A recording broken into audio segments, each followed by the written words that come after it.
Jadi kalau dulu namanya mungkin preventif, kalau sekarang kita lebih prediktif gitu.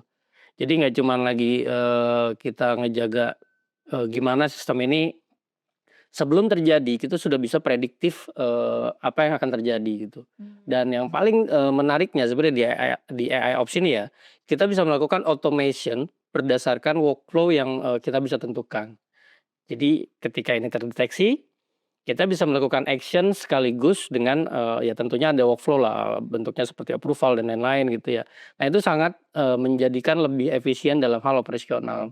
Datadog selalu suggest mulai dari bisnis problem yang paling besar yang mau di-solve itu apa, Ops ya. gitu ya.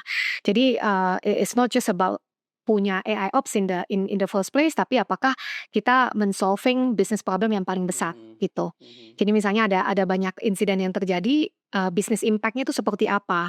Let's say ada alert storm yang sering terjadi di sisi operations misalnya, itu menyebabkan let's say ada tim bisnis yang kehilangan revenue seberapa banyak misalnya. Jadi memang pertama-tama kita akan melihat selalu dari bisnis objektif apa yang mau di-apply dari sana.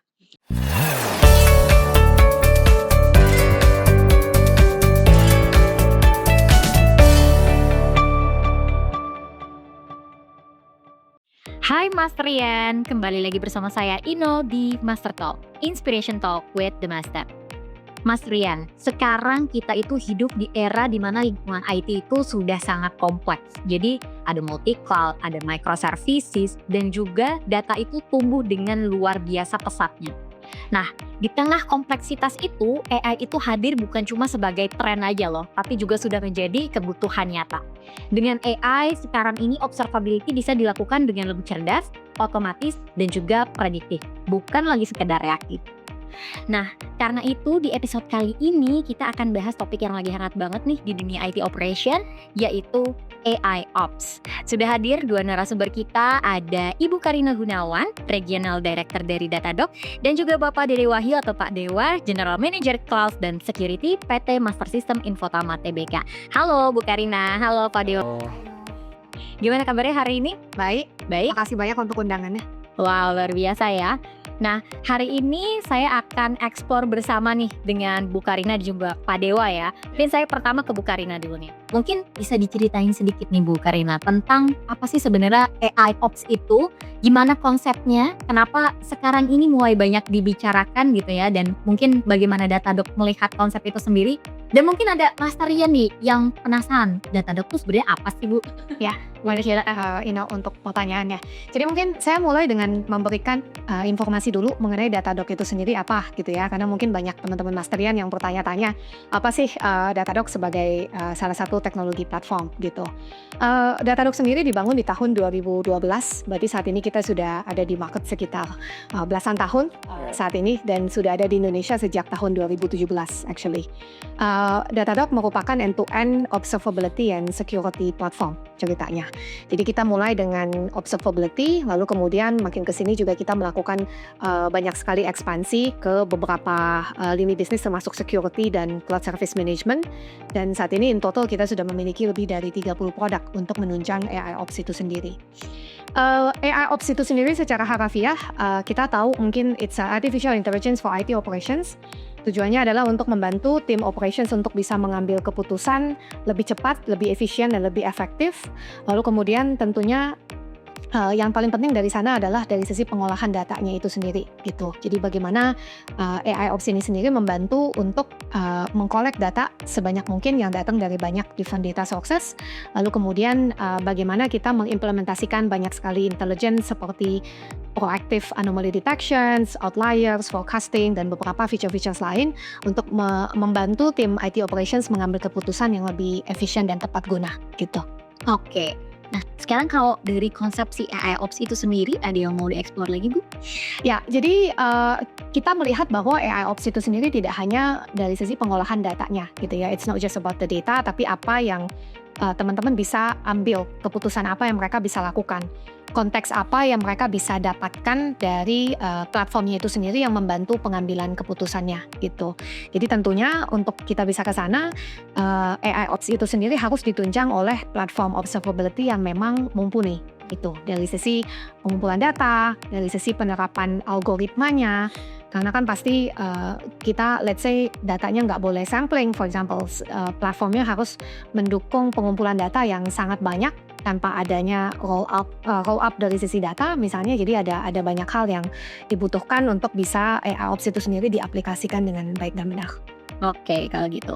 Nah, Pak Dewa, saya mau ke Pak Dewa dulu nih. Ya. Kalau dari perspektif bisnis, apa sih yang tantangan yang Kak Dewa lihat sebagai tantangan utama lah di market saat ini? Dan gimana sih cara AIOps ini bisa membantu perusahaan menghadapi kompleksitas tersebut seperti yang tadi di-mention Bu Karina? Oke, thank you No.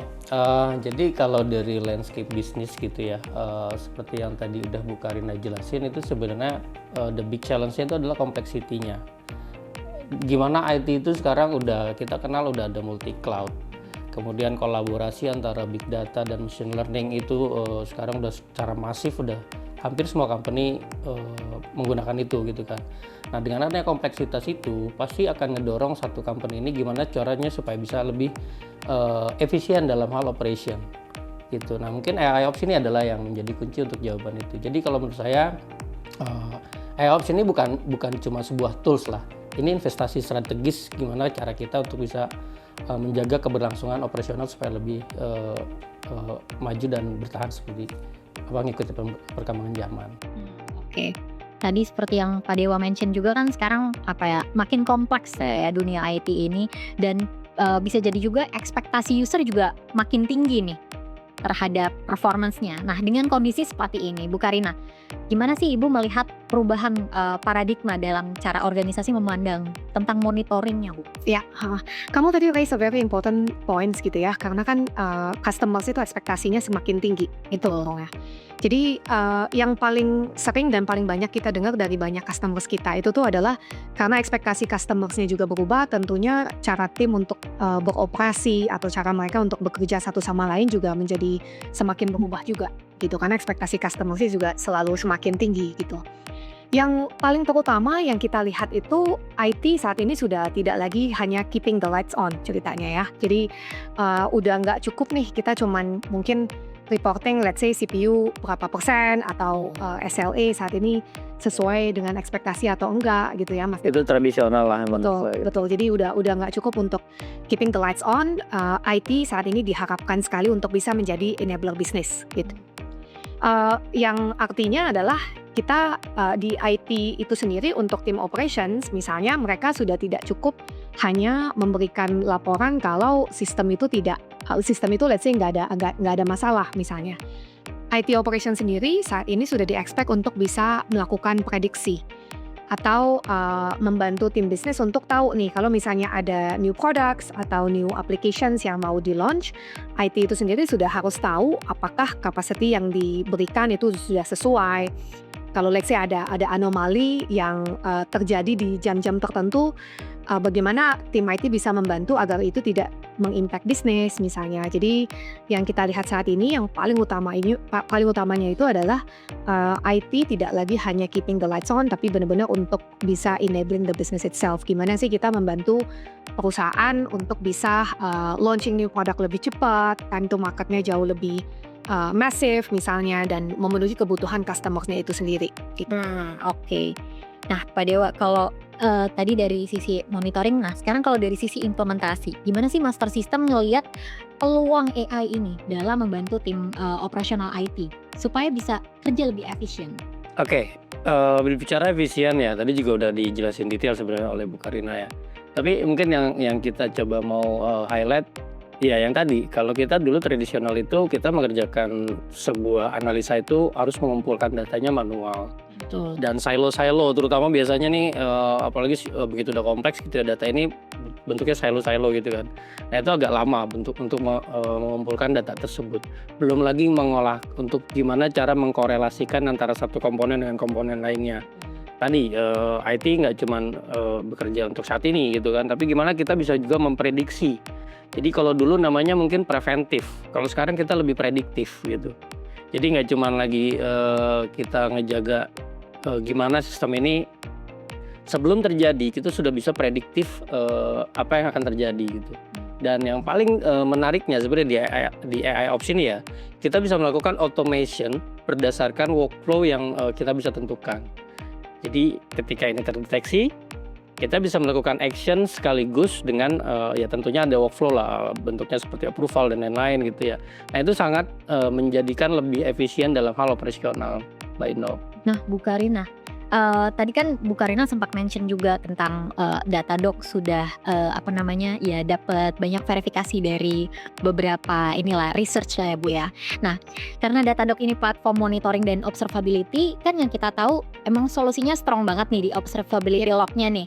Nah, gimana sih Bu melihat peran AI ini untuk mendukung dan meningkatkan observability, dan apakah sebenarnya AI Ops ini menggantikan peran manusia atau justru seperti apa sih Bu sebenarnya? Ya. Jadi Datadog melihat bahwa untuk kita bisa punya full visibility itu kan kita sudah tidak cukup hanya melihat dari satu bagian aja, misalnya log aja yang tadi bilang gitu ya. Jadi memang di Datadog sendiri kami percaya bahwa satu platform observabilitas yang bagus itu adalah kalau misalnya kita bisa mengcover banyak sekali area dalam satu platform gitu. Jadi one observability platform or solutions. Jadi itu yang menjadi filosofinya Datadog gitu. Jadi nggak hanya informasi dari sisi log aja, tapi juga mungkin infrastructures punya metrics, application punya traces. Kedepannya even dengan banyaknya DevOps dan DevSecOps, kita even berbicara mengenai security signals misalnya. Jadi pengumpulan datanya itu sendiri menjadi fondasi yang sangat penting. AI sendiri sudah menjadi keniscayaan. Kenapa? Karena data-datanya itu sendiri tentunya semakin banyak dan it's no longer possible untuk kita bisa ngecek manual satu-satu gitu. Dan untuk kita bisa memiliki AI Ops yang mumpuni, kita butuh data yang banyak gitu. Kita nggak mungkin bisa melakukan otomasi kalau data poinnya juga sedikit gitu. I think long story short, cara Datadog melihat AI capability itu sendiri lebih ke arah bagaimana kita bisa membantu tim IT untuk pengambilan keputusan yang lebih cepat dan lebih tepat. Karena biasanya yang terjadi adalah banyak sekali monitoring tools yang punya capability untuk create alert misalnya. Itu kan sebenarnya something yang sangat basic gitu ya. Tapi kalau misalnya alertnya juga kebanyakan, belum tentu semuanya actionable gitu. Bisa jadi false positif. Betul, banyak sekali kasus yang most of the time team operations itu kan saking banyaknya alertnya mereka nggak even tahu apa yang harus mereka action ceritanya. Ya, jadi AI membantu sekali untuk melihat adanya outliers, adanya anomali, untuk bisa forecasting, let's say untuk in the future apakah membutuhkan additional infrastructure workload misalnya untuk bisa meng-cater kebutuhan bisnis. Jadi tujuannya adalah benar-benar membantu tim IT tersebut untuk bisa mengambil keputusan yang tepat pada waktu yang tepat. Seperti itu. Oke. Nah berarti kan tadi sangat membantu sekali nih. Tapi mau lihat dari angle lainnya Pak Dewa, mungkin ngelihat tantangan utama dalam mengimplementasikan si AI Ops ini enggak? Dan cara mitigasinya? Ya tadi ya mungkin karena AI ini berurusan dengan data. Betul. Jadi kita butuh data sebanyak mungkin. Nah, ya tantangannya biasanya ya tadi kesiapan IT topologinya. Kemudian tadi silo-silo kan biasanya kayak gitu kan. I think ya the biggest, kalau dari pengalaman di lapangan gitu ya mungkin itu sih yang lebih menjadi dominan gitu. Gimana cara kita bisa membersihkan datanya itu dulu deh. Oke, berarti the biggest challenge tuh sebenarnya si data itu sendiri. Ya tentunya. Oke. Nah, Bu Karina, kalau misalnya nih Mas Rian di luar sana ada yang mau mengadopsi solusi Datadog AI Ops ini ya, dari mana sebaiknya kita mulai? Ya, Datadog selalu suggest mulai dari bisnis problem yang paling besar yang mau di-solve itu apa gitu ya. Jadi it's not just about punya AI Ops in the first place, tapi apakah kita men-solving business problem yang paling besar gitu. Jadi misalnya ada banyak insiden yang terjadi, business impact-nya itu seperti apa. Let's say ada alert storm yang sering terjadi di sisi operations misalnya, itu menyebabkan let's say ada tim bisnis yang kehilangan revenue seberapa banyak misalnya. Jadi memang pertama-tama kita akan melihat selalu dari bisnis objektif apa yang mau di-apply dari sana. Lalu kemudian Datadog sendiri juga melihatnya itu tuh ada maturity level untuk masing-masing perusahaan yang berbeda-beda untuk penerapan AI Ops-nya itu sendiri, karena pastinya ada banyak sekali considerations yang harus dipikirkan, terutama let's say timnya juga cara kerjanya jadi beda nih. Ya, Ada kemudian perubahan culture lah. ada perubahan culture yang harus dilakukan, jadinya itunya juga menjadi part of considerations juga gitu. Lalu tadi juga Mas Dewa mention something yang penting banget, jadi nggak hanya jumlah data yang banyak, yang paling penting itu kan juga tagging gitu ya, dimana kita bisa make sure topologi data, topologi sistemnya itu sendiri sudah bisa diatur sedemikian rupa sehingga membantu ketika AI Ops-nya itu sendiri dijalankan memang sesuai dan tepat guna gitu. Ya. Oke. Nah, kalau real case-nya nih, mungkin Bu Karina bisa cerita, ada yang bisa diceritain nggak Bu tentang implementasi ini? Ya, jadi yang Datadog biasa lihat terutama di customers di Indonesia, tentunya kan masing-masing perusahaan punya level maturity yang berbeda-beda gitu ya. Kita mungkin kalau berbicara soal banking atau telco, typically yang lebih traditional organisasinya tuh strukturnya berbeda sama startup companies yang cenderung lebih lean gitu. Ya, kalau di startup yang memang let's say secara teknologi itu mainly adalah mereka hanya purely 100% cloud, terus kemudian timnya juga sudah modern team, kita manggilnya udah DevOps, udah SRE, jauh lebih mudah untuk kita bisa menerapkan AI Ops itu sendiri karena semuanya di streamline dalam satu modal gitu. Jadi cenderung maturity levelnya untuk bisa increase sampai ke level yang predictive dan automated actions jauh lebih mudah juga karena semuanya dalam satu sistem kita ngomongnya. Nah kalau misalnya di traditional companies, typically kita akan lebih benar-benar hone in ke problem apa sih yang kita coba untuk solve. Misalnya kita coba roll out di salah satu aplikasi yang paling critical dulu. Misalnya, jadi biasanya akan kita scope berdasarkan kebutuhan dari customer-nya masing-masing dan yang mana yang benar-benar memberikan business benefit yang paling besar untuk perusahaan tersebut, karena pastinya kalau untuk telco, banking, traditional company kita nggak akan bisa merubah struktur organisasi dalam satu malam ceritanya kan, pasti mereka juga transformasi dan kadang-kadang ada yang bahkan mereka mencoba melakukan atau menerapkan AI Ops tapi cara perusahaannya bekerja juga ada banyak yang harus di-adjust misalnya. Nah, Bu Karina nih terakhir, kalau proactive anomaly detection itu kan jadi salah satu kekuatan utamanya AI Ops ya Bu ya, betul ya. Nah, dari perspektifnya Datadog sendiri, gimana sih Bu pendekatan berbasis AI ini bisa membantu organisasi untuk mendeteksi potensi gangguan bisnis lebih awal Bu? Ada beberapa area ya, tapi mungkin saya mulai dulu dari sisi yang untuk anomaly detection tersebut pastinya yang paling penting itu harus ada baseline datanya gitu. Dan baseline datanya ini kemudian menjadi menjadi data point yang sangat dinamis. Karena kan selalu harus di-adjust sesuai dengan kebutuhan gitu. Sebagai contoh, kalau misalnya kita melihat data CPU tinggi 70%, mungkin pada saat peak hours itu actually something yang normal. Kita nggak perlu melakukan alerting karena memang itu sesuai dengan apa yang kita expect dari sisi bisnis. Tapi kalau misalnya CPU-nya 70% di jam yang off peak yang tidak seharusnya, let's say ada banyak transaksi banking atau dari sisi telco misalnya, tentunya hal itu menjadi salah satu yang alarming gitu.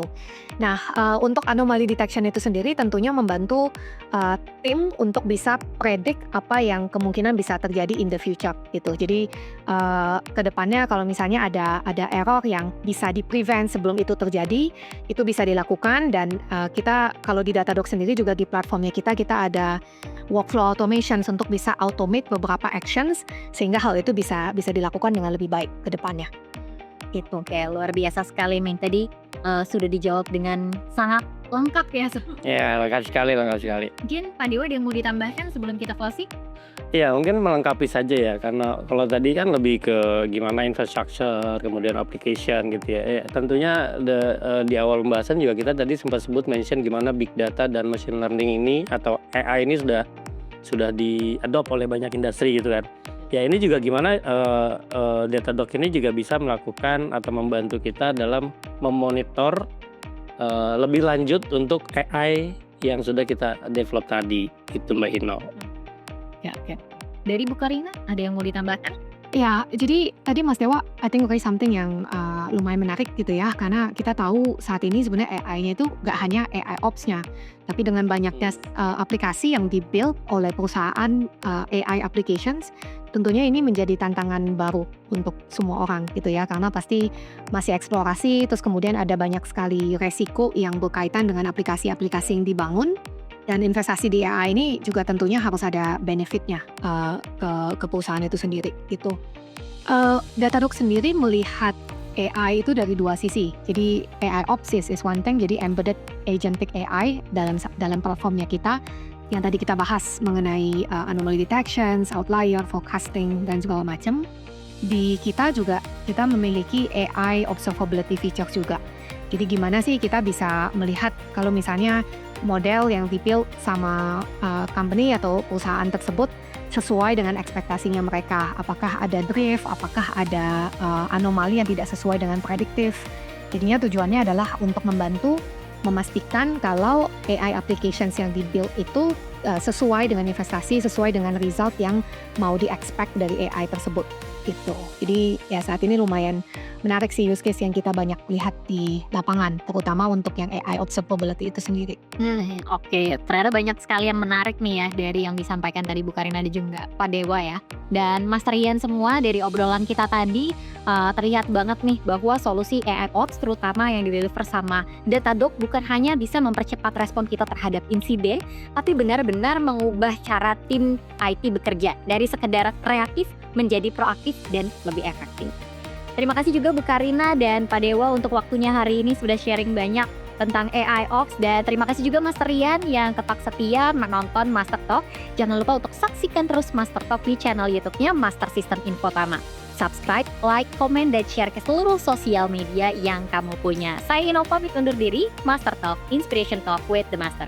Sampai ketemu di episode selanjutnya.